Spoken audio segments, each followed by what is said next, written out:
na itiko na na kenani. Oh, kenani. Kenani na itiko na kenani na kenani ngo na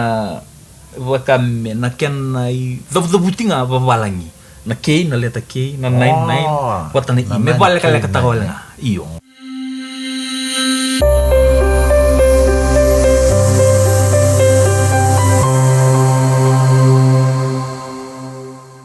Ni sambula pinaka na turanga kena maramo ni sarapa cukup mana pakarin pamalamala.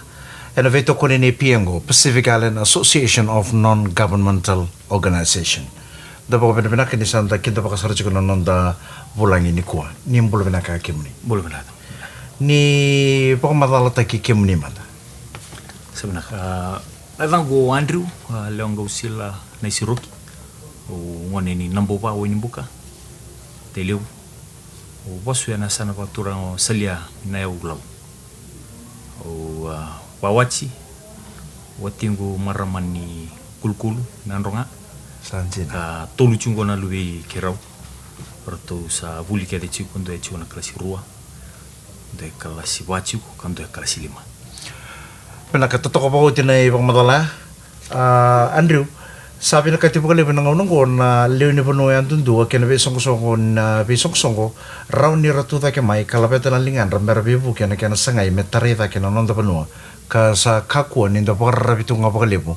kina matin ito yan ang unang bulan rin pakilamo and the santo makatipo ng unang ko ni tuko naman ta siya tika pusar man ta pakatapa na kaya na sambudi ni na matay lawlaw ko na K9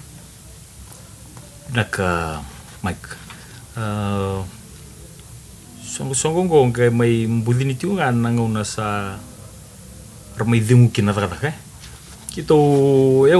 tumanda undo o 2 minutes lang okay wa taka tu na matentu wa apprentice yu na apprentice tu na runundul kawalu kina runundul cinkarua na tambani mate kena intinya o sangga imbiu o ngoli New Zealandi le taka pala New Zealandi enambaki runundulu tinkawa kinambaki runundulu tinkaono iwuti na Winston na sangole stalmai meu mai vingare vitaleviti eno bukungan ni wadada ka ba Winston ko mani vingare voltu ena ngutara pale wa bukitu ena no bukitu ena vikanga me aveviti yo dona buna libutal no gumbimbu mai imbaletani awatingu ya tu mate balai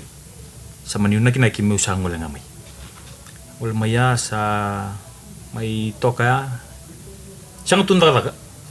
ako sarana ka sa ka tu ya kona vivu ke wa begitu sa rochu kinambula ado mai dona ngona sa mani kere undo natura ngam no ributai ko tu mata mani ka en professional investigation agency en ambaki runundolu tinkawalu runundolu tinkavitu runundolu tinkawalu en ambaki sawoti runundolu tinkadiwa sa sangin rarakin sa nanumba meu sa tungai vale meu sa dito pa kayo ng business o do talita ka na mixte ko mul o manindo volte ko mul volto yamba na runundolu tinkadiwa ambaki to dok sawoti kali ado pa tanem bakingo volte ko undo volte ko ni multo undo babavi talani to na kito undo volte ko ni mul volto emba ya sarang sa ibur-bur itu ni nimbula maika ena nito bulan ni moto balna lo moto to ni ambak sawo sangat linggo pe parra bi buendua sangat ale maika yo sa ko sarang na tei ko ya bata ke kendarundo batang isi di talanga na soka sandina darundo batang isi di talanga na soka sunya do mai sona kabaya dengu tumandang ko kasi ang ando na dito ba tu auli batang isi di mantena soka darus nge batang isi do tinga mengo na bioji na madaw sawit o refte kilamba sa may kinakina sino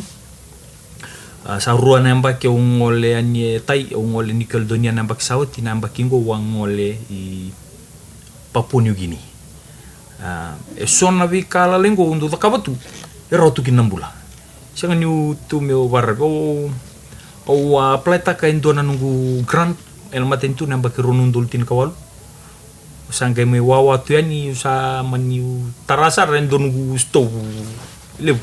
meu dibaki nungu bisnis na nungu na numa ni na roma na grande amenga isoma na stu nguntu wanan robada to na kenisa sama ni gai using ni tarara wana grande yo sama isumu tina grande na volte ko ni mulinga kena refri na ntunundul saliado pasar na ntunundul vitu na roma kenisa ni obani ko sa di tu kinong kon nungu bisnis ni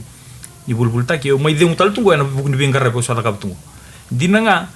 nyunga trata lendo na grande na vula sawoti ka sulia na matentu orto baru tang na nungu ya ni bababi na fridge na ya ke dengan ref mes bagi ngo se to wa to manda usa ndo weekend nga ngendo la ko le bulbul taki bulbul taki ana lo ni madaw sa ko sarchu ngo na bengara review o sa ba dortu pate kero tondorbo kito atik bulenga ena nungu reda ni sa wir nungu toka ni ena ono kito tigin na eda no kenani ko mimba kito tigo ena ndona sero man eda no kenani e vaka me vai mbale tu na tigo ya kenani ndo ya no alu ena ingangi mai rarawai mimba erang ndo nro ya ni na lubu din no tigo ndo eda ni bono tu na laini rendo tukino irna kanda merdu ginroen do ndona da ni settlement dan to ka nain ronro anto gele to ka nika nain ronro sangke rangge indo lin ro ta saren met saren kenan ni baka to me won bal tagi to ka ni wol tambu ni wono na to ka kenan ni to ka saren ne daki na singa do saren na walu siapa to ena nungu politik woni politiko sar to de mo ina nungu to kani kito tiko vitiki bunga na ni to community ko tin karona mo to bale so ando reda ni kala sar tu ngai vale so sar tu mai vivu ketu ena ken mixte kino ni moli ena ken na takatu na papa me takatu na bulbul taki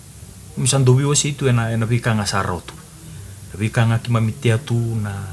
ken vika kimamisa rota ju sa kim du vir ribitu yo nangune u sala sar chu na bata sar sala chu na bata sar sala chu na visa samani nunggu nanu mau sama nitambi ukati burto mandai wala bato to boleh manda mito bata manda balata ni ukila ni tigo ndui talent de sobi kito eu matai o ndoni pormbor kena nunggu taka menu silandi wata tu na ground and services limited na GSL o kana taka ke de edakaba ena ndona na vale kena maintain tagi na vale na kena maintain tagi na tumba na kena sanjen todo koloma tumba na kaya ngandra wendo na tigu binak ya na kawata kami nusulan do sangke mananuma mai dakabi biti bota geruto na la dorbongo dua ya mata ital tunga mata itu mai bunambaka sabadingu mana mai tubul tunga ipal sati itu do tale odita tu sofitel sabadingu italanga sama itu vale na bukuni kantala go durumatu sarta kasar tunga na titi bulu tunga mai na titi kanga ro cuma na titi lagu tu nali panggarai kamai wai na moda na bele da baso rotu kinambula to na singa sali biu na lawa kito rata mai bango sonaika sama nanu masara to bata taga mantan nai kango metegi buta gikina na nonda to bingarabi bata singa rauni nonda to ofataka na nonda to bingarabi isang weekend to na yaya sama ni kito biuta ya ni kito batang nai ka eno son na yaya ni bingarabi to kinroani ndo na wai kito satu kun sarama ngome te utak nanum do song sama ni sule mo kwa roni sele ndo na mateba kito ategu buena roni sele ndo na mateba sang talin ndo na ka mai kya kito sa tegu busarana mai kya mana singa moniti abata te kinaika singa tu si sa tegu busarana wer duki sa tegu busarana tamata merasa kiremai na nito bing karabing balatena matay sa rin nung post go en nondor bitang lo chingo mai sabi beli ada na 5 bulu kina vitu bulu na matubu balik itu sa vukira kito sabing karab may na 5 bulu kina vitu bulu o sangati ko mo relasyon ba kaya na bubal kito sa sing ron wil karon na kenaliw yo kito tegbuya ka sa lebusaran nangangandrito me ngarabi na non ritete me ngarabi non compound ena kena babi nakataki na non vale tur non ra anto kani vale sa kampus na lalanga Sara pa matal takir nga menangangan. Enan dua patangan non. Dona mga ya. Sa sina itu na nito ipola. Enangangan rito. Sanggay sanga mi umbito bata ba. Meron ni schedule tagir kina. Ena bugun ini tu bingarabi. Kan karuan niya bawsi ni sanga tu na toli. Na nito siapa sa se limit juga ya na sa sapar. Au se umbita kya. Kito se bingarabi cuma dangan gue mpa. Lo toka kito ren niya dabitawa. Itong kere dan ni nangangan rito teman nili besar ngani. Habis itu dok sa anggil Habis itu dok sa isuba kandau bonulebu kian karua lelebu nanito isako kito bisa batigira rati umitai. Nanon riti kito tinggo ebiti. Nanon rubu bali tinggo ebiti. Wah kito era tukuno mai sa nito bali tinggo ke rendo lisiko birto dole takapana takatango aunque rakaben na bisa. Ya kito sama ni didi sartu mai na don na ngol-ngol ya. Mani don na tadingu sule tokan don motoka viuso tu kito. Me ado betu menongo. Sa kito vingarabiti pabu kitingo eviti nito itu betu basambu woso bina sartonga. Ya nongo. Menapa le bundru totok apa ko tinai pa matala ya. Dona taro betaro na K9. Na to madani mbal se ne kana pa mbalo na K9. Na walu make lewu rando taronga na tarongore. Kito sandam be na mateni sing ni ultima ni to dugdug ya kito tun. Kento me kadibi ndo na yada. Wini kento balta Roni Brothers vitadini okay. Se Roni Riverside Brothers. Mani kitong ginano mo kay. Wata meto K9 brothers, K9 brother, Kenani na itigutigo na na Kenani. Oh, Kenani. Kenani na itigutigo na Kenani na K9 ngo na wakame na Kenai dabutinga babalangi. Na K na leta K na 99 wata na I me bale kala katawal nga. Iyo. Na itigutigo babitian na K na E na A na I. So kito bala kala katatango na K9. So merawan ni wili ki babalangi bera na singkilano pas babit. Weekend talano pas babit ngo na K9E. So Kenani seram. Tigitiko Kenani may ba? Tigitiko Kenani may ba. Okay, kemdo registered cleaning company sendo daka sarangana namdo bebe buking aber na leno bano. Kito daka sarangana nito bibu ke ber na leno bano. Sa dono me kito sa register sa tukuna na minista o Rosie Akbar me sabuke kito misara kito register. Kito sa tawiabu don business ya na bukun ni daka kito daka betungo sarui tiguida kena demand. Watan na kena iso bakailabu ke turro ba iso bakailabu sa acu besar ngai man tukun Rosie mana buke kito me register ta kena nito business merani kito sa vivi bagam business. Au sa pa yo tukina. Yo usaman yo torto mandi ka tupa awatal tumanda. En nunggu ngandre ba mese kitu se vivu kitu man. Vivu ke? No bata dana papa langi ngo untuk kacuga we help them help us. Waktu ba. Sing ini kita ndombita indona price tag. En daka kita daka. Kita redanga kita sangolen don ponuer to sabarita kamai anai tambar tondu sentang mai. Okay. Ren to daka pangko sala garai. Kesan kita laksaran kita lisiko apa niku tiku. Okay, ren to daka pangko nandona singa. Vimana singa okay. Rona singa don madawa set buturaki right sa kuasar nga sakit usan daka nga sandon nga bitu kini pale kairan sula mai sakit wi tano taki sandon sa ambiusar nga non tigni singa menge warakan nanito ngalala mikitongge siko bi kwai. Okay, Indriu na matanggal libing keng karabit tapos so chindo daka. Ang po may ka kito te usar may na vale na kena maintenance ta kendo na vale todo muy nantoka me ado sarera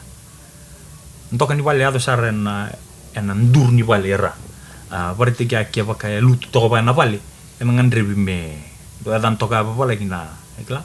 pack and jack se jack and pack jack taka pack taka bulu wasi mendi binaka merani level tale na vale na bata kila na nonda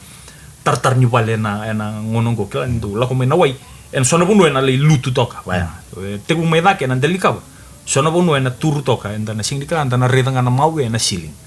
kwa kito rani kirto rani bebu kena ena deli kawa ena kana ripeta ke sona vika ngandri mi ripeta ke vale ya ena vale ena na pa sani ni paipo ena plumbing section kito do vengara vitalanga kina sa chuku na kila sa yo waivola na matai kene dinya torivola na FNU asa se FIT tu kina na mbake runu ndolu tinkarua o apprentice mayo torivola tala na apprentice scheme and PWD Public Works Department and ngono ya sona kala levango sa vulida rotok ni blok na paipo ni likti na paipo yuna katime viso ta ke na isiamu ni paipo kede nando na vale kito dakawa irna daka la lei boka ya wata ke na taunda kuni vale ka ke kito dakawa na taunda kuni vale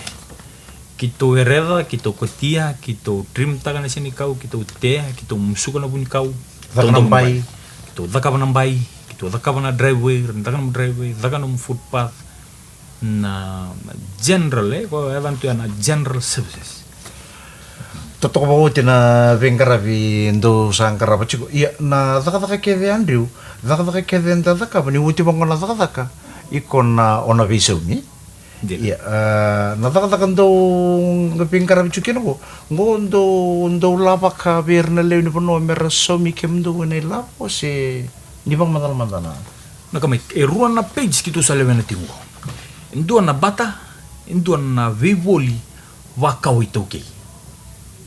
ena vivoli wakau itoke waka kitongendo siama chugo bata kena vivoli wakau itoke ena waka sama nisomi ena waka sama ni bata kito toko ngai na bata orang tu kono bango so sarbaru takatu na kami baliti kito toro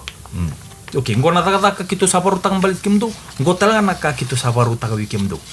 Na yaya na TV makawa sarsing banga taka tu, na tambe makawa sarsing banga taka tu, na ipapa ninggito, Sulu wikimdo ya? iyo, na beki, na isulu, na radio, na freeze, na set ni gym, na vikataliso, na yaya ni bale,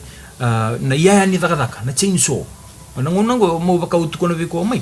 Kito watigabu ena ruani sele ndona mataiwa ngonon torbitang na chikin go sa tolu tungo na nito chainsaw sa betin karuan na nito isele mataiwa se au sing tora sa vir tongo na mataiwa na ya na bika rasulia mai ena bukuni daga kito li dakawen we help them they help us Okay. toto bata baka equip teki kito tali ena bukuni nito bingara na nito ikoti ni sini kau na nito reki na nito kotinido kito atego buena siang kito ndo kere kotinido tu nangono kito tebu kito kere kotinido ena ndo na bubale nangono kito kotele siani kina kotinido saka ubati uma na groceries ena bono kito liko idada kina so ni koma na groceries ya kito wasia bakati kito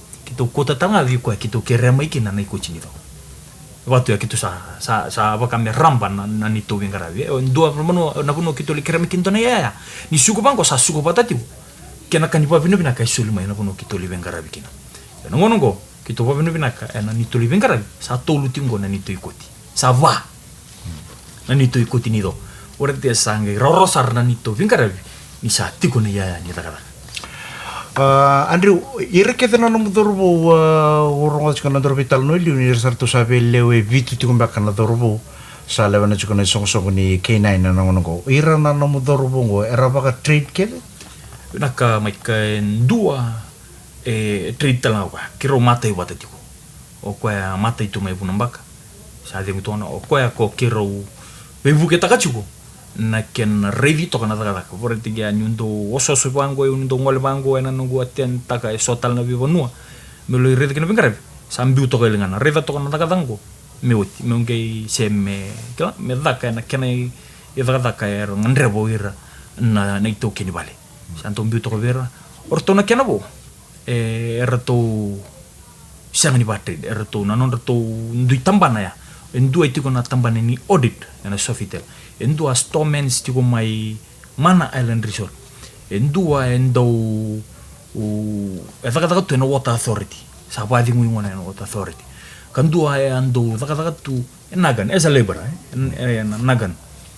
ka kertona kenapo orto taka tu FSI ngangini suka mimba ka artusa taka tal jungo me ada pananguna sana songokina artusa ngi lande tal mai merto to manikito pena Andrew na obiti sangan ni pono lelai dona pono lev ke baka saran ng knowledge ko may nanggiri doro kamanda ke baka uchingangon do nanggiri ngole sar may ngaum baka se may kandabu mondole ta ka mondole ta kya se may pono lev pata pono naman do itu ni bengkara pe ngono ko don sa natarani na tungdaku ke suba na biya tueniano ke pono lev se sento na chukunga na sa songoi bichile naga mai ka kito sana tara na nito bengkara sa tandola kito wabin nango na vir na lewiti na bukuni nonra vidingo me na matanggal bengkara kito wador na matainika ni nonra talita katiko na bengkara kito wador ni me bakautukuna ni kito bukeira ena nonra buke kito kena karua na bukuni kena sa saulebu na bengkara tu ena ngonongo ena bukuni kena ngandri sona matanggal dada mo sa saulebu me vendu taitaki wata kena kasarawati tiku ena ngonongo sa kongona era sa tarongo na mai ngona kaki mami sarawata me kito waruta kan balit kimdo ngona taka kito ngandre banturan metakan doren taka sa kito bayo nga sa kwasar nga sa roro na bitang no sa roro sa kito warga chungo dona mado kito lindona mado ambeka kantabu warga tinga ngo dona confirmation go dona mado kito na bibelin dona mado toko bonolibu ke royaru sa kerker sarma me kito ngolen bonolibu me kito lay musundo kito manito no vero to tata ko liato sarap na musdo ma kito na musundo sa kito musundo buti may bantu ngo sa baru durunga na lomani weekend durunga na lomani weekend kito lay mbutura nga musundo ponto nando lako sali babaru sar toso tal na bengkara na mato tarap kito durunga na weekend nuko moto wal kito bantu butok kaya ko kito sali musu ko nga kena karo kito keda ngo mic kito ta keda mai musundo kito siang ngonala kito santo musundo bulto ena nito murira tu nangka si ena non randoli musundo gitu kongone kito reda tu ni daka kede tu mate kito ising indona kain rende ke baka enden dobata menda daka ko ya kito sa to tu ena moto eni daka bata ka kede rona daka bata singindona ka me bata tau tu mate kito tu salangani kito reda kito renda ka kito daka na kana ngono to tolong dundua ena kana manggosa dundua okay ke baka ando sala ko nandor bono meleta kina daka kandong reda ni sangni rauni daka naka ena watu taki ena material toto wata ke baka ena kena maintenance taki ndona bale na vika kito ndau tukuna tigo bira erangan rapa menir ni to bengkara ni baru takana yang taka oh ya ono no mendo sa kota ino kem do material sa baru tak ko ito kini bale iyo to kini bale baru takana imbor ke baka kata membor bale baru takana imbor ke baka kata me kota kito kota ka bira okay vida na imbor ngande ro sa ko asra baru takana imbor kito logai ni taka bantaka baru takana kau kito logai ni taka bantaka baru takana kau kito logai ni kito bombar na kau baru takana ite kito logai ni kito tianu mundalo wato ba oh ya okay tal norong bena kan intarong itu cukup lebih tal nonggo maybe Andrew na liu ni K9 vi pa kung giti piken tan ngonon rin ta sala ko tuturo mo chungo we amenta savi buki ora den tano be kamo to kana sen no mobile lenka na dava uroni da kamo yau meu na rauni na buki kina na vu balengo sena be kango go merau ni tosu kini liu na bulan rin pa kai labo and sando no makatu and nangaw go ibit sa sangan ni sa kapko na bakarabi tu ngabole po na matintu da wara ka tu na bibu kini matintu me ada mai weekend sa kena nangaw go ke baka tu weekend so na talindi menta na waseani vera na bekanda erangan reba tu na bibu ke ndriu total na ka na bi na katamo na pakarita ka vera na sarabach ko may na bakari malmale nangaw go wab na bali nga bona kalu mike na kake de enda rakabatu en antel buru-buru ko na vika vinaka ke de takatunga mai bua na dingin nga ngi nonda ena non tapanga takabala po kito ndu tegu buti ko na nito wabina ti wan kalu na bisinga nito tatau na kati wa na vingarabi kito bang vingarabi tu kina me kakundo na lenga me kakundo na badal kaya do nito vingarabi me kito ngarab nito itavi ni kito woti na ndona singa kito lesu taliwa na nito wabina baleta ni kito sa toso chugo mai ni kito toso chugo na vingarabi na matu bale tu yen en nantor bitalong ko na matu bale wele to kani ngo emba kito to kilanga ni kito sa kata kata na vila kata kito kata orto ra matu bale rawatu mi baratual sartuma sarangi waraka ngana kai lisuani ena bukuni ni to vingarabi ke kito kutai na tanga raisi na tanga falawa na wai non ra spending baka nang wane non risul ni buli sana bika kito kutolis tuan ya ko kito ndo tatau na kaju kito kerete wana kalau me varuta kana yalo iko ya kito living garabi kina nito vingarabi me yang ngabua me yang ngatal ngabi kito bali kito ngolian di bangko bale sawa watu me bale ena buku ni nonra wara kito ena buku ni vika kito ngol juga ni ena balata nira kila yang ngati kona kito da kabatiko kito les juga ni bale na bula minaka kito les juga ni bale kau tal juga ni sona kamilim bula kina matubu bale Bina bale besar turang kira marama sai koya na nonta ba rimpa malamala en single ni ko nda ba bina kati bale buana liu ni mate long kona K9 Andrew na Isiroki bina sarabole na munisule na muningauna menta mai vital no kini kemi sanga mai buli de lebu na kali lebu ni kuwa ke pakawana bina kata mona buke yo iko mandanga pakata kiko mona be buke leu da ba bina kata chunga ba lebu na be to koni ne Piengo Pacific Island Association of Non-Governmental Organizations sani mai masu Andrew na Isiroki ni na kalungata na matelaw na K9 karna lebu na bengo na bina kaninam do beng karabi biti ni samate